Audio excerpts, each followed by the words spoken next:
यह हरकत, ये जो कुर्सी है चीफ मिनिस्टर की, उसमें शोभा नहीं देती है। वो प्राक्तन हो चुके, बस छोड़नी चाहिए थी बस। ममता बनर्जी का त्यागपत्र नहीं देना उनका कितना बड़ा अपमान हुआ, उसका समझने का बोध शक्ति उनको नहीं है। माननीय राज्यपाल उनको कमेटी जो है इसको डिसमिस कर दिया है। देखिए, संविधान जिस रास्ते पे चलने के लिए हम लोगों को निर्देश दे दिया, उसको कोई इग्नोर नहीं कर सकता है। चाहे आप हो, मैं हूं, या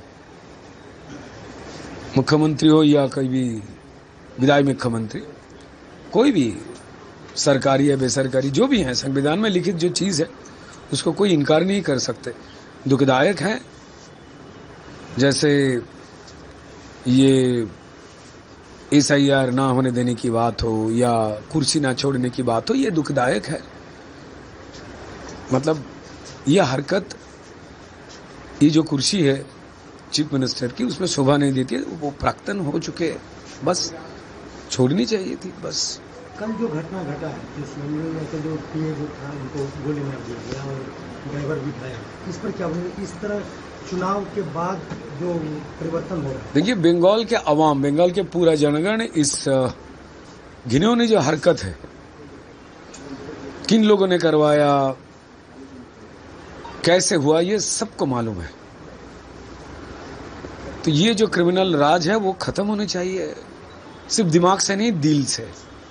और भारतीय जनता पार्टी का नई जो सरकार आने वाले हैं, वो ये स्थिति और पैदा ना हो, उसके लिए जागृत हैं। हम लोग विचार व्यवस्था के ऊपर आस्थाशील है। हमारा जो पुलिस फोर्स है वो न्यूट्रल तरीके से नए संहिता का जो है उसका सम्मान रक्षा करेंगे, ये हमारा विश्वास है। ममता बनर्जी का त्यागपत्र नहीं देना उनका कितना बड़ा अपमान हुआ, उसका समझने का बोध शक्ति उनको नहीं है। चरम अपमानित हुआ, जो हम छोड़ेंगे नहीं। अरे तुम नहीं छोड़ेंगे तो पूरा जनता का राय अटक जाएगा, जनतंत्र तो स्तब्ध हो जाएगा, संविधान बंद हो जाएगा। लेकिन आज गवर्नर ने जो आदेश दिया, इस सरकार का म्याद समाप्त हुआ, इसीलिए इस सरकार का म्याद को समाप्ति का घोषणा गवर्नर ने कर दिया और कोई असुविधा नहीं है नया सरकार बैठने का। लेकिन तो जिस तरीके से दादा अब अखिलेश यादव भी आ जाए, बोले बहुत अन्याय हुआ है, सबको मिल जाना चाहिए, एकजुट हो जाना चाहिए। देखिए, सारे हारे हुए पार्टी अपना दुख बांटने के लिए इकट्ठा हो रहा है। क्या होगा? इंडी जोड़ बनाया था, कितना सा आस्पालन किए थे, क्या हुआ? नतीजा तो वही है। आज अखिलेश यादव आया ममता जी का आंसू पूछने के लिए। इसके पहले अखिलेश का आंसू पूछने के लिए ममता जी गए थे। अभी 2 दिन बाद फिर दुख प्रकट करने के लिए आपका स्टैलिन आ जाएगा।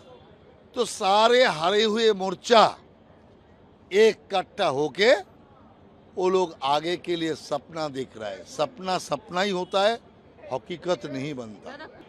नियम के तरीके में माननीय मुख्यमंत्री वो जाना नहीं चाहती थी, लेकिन जो संवैधानिक तरीका है वही तरीका से माननीय राज्यपाल उनको कमेटी जो है इसको डिसमिस कर दिया है, तोड़ दिया है। जो सिस्टम है, सिस्टम से चलेगा। लेकिन दीदी तो कह रही थी कि मैं इस्तीफा ही नहीं दूंगी, मैं जाऊंगी नहीं। आप क्या करेंगे? ये कोई बचपने की बात नहीं है, ये बच्चे जैसे हरकतें नहीं चलते हैं। इतना बड़ा मैंडेट लेके भाजपा आए हैं, उनको अगर कहना था तो जब तक काउंटिंग हो रहा था उसी समय कह सकती थी। लेकिन ये बच्चे जैसे बचपनिया राजनीति में, इतना बड़ा देश में, इतना बड़ा राज्य में नहीं चलते हैं। दीदी, बहुत दुर्भाग्यपूर्ण घटना हुई जिस तरीके से चंद्रा को मर्डर किया गया, क्या कहेंगे इस पर? ये बहुत मर्मांतिक और दुखद है। देखिए, जो हमारे अब तो सहायक होते हैं, जो PA PS होते हैं, ये तो पॉलिटिक्स से इनका कोई नाता नहीं होते हैं। ये सरकारी काम में सिस्टम को देखते हैं, इसके साथ पॉलिटिकल कोई ताल्लुकात नहीं रहते हैं। इस तरह से ऐसा इनका हत्या अत्यंत अमानविक है। और पश्चिम बंगाल का स्थिति क्या है, किस परिस्थिति में भाजपा को जिम्मेदारी लेना पड़ रही, इसको सुधारने में कितना समय लग सकते हैं, ये अनुमान चल गया है कल।